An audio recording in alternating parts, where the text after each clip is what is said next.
So van life is quite difficult in Europe at the moment, especially here in Spain. I think there's no question about it. These are really difficult times for people.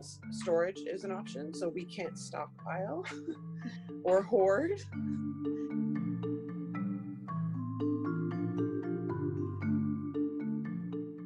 I'm from Florida, and I'm currently in the Nevada desert, and there's no way I would go back to Florida right now.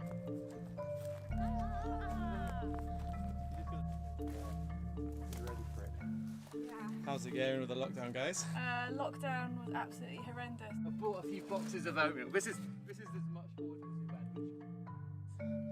as we've had. People were just being moved on by police, so they're being constantly moved on, which is, again, if you're a van lifer and you can go home, or you have a home to go to, that's fine. But let's say you basically live in your van, then essentially your lifestyle is outlawed. A lot of us in the nomadic community are very aware of what's going on, have been aware for a while, started to isolate about a month ago.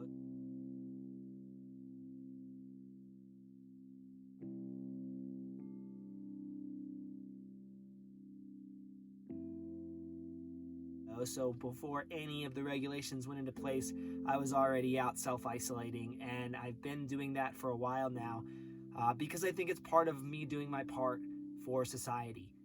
As a whole, we have to know that we're all in this together. As a nomadic community, a lot of us have realized that we have to slow down and settle in for a little while. So we are making all of our food, so once we cross the border and have to self-quarantine, we have lots of food.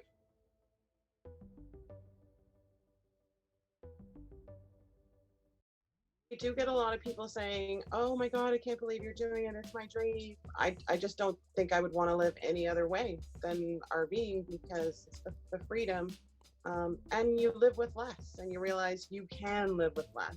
People may think, oh, well, it's terrible. Like, how can you deal with being in self-isolation when you're in such a tiny house? You both have a mission to actually travel the world in your tiny house, don't you? And you've done something quite special over here to create a dining space, haven't you? Yes.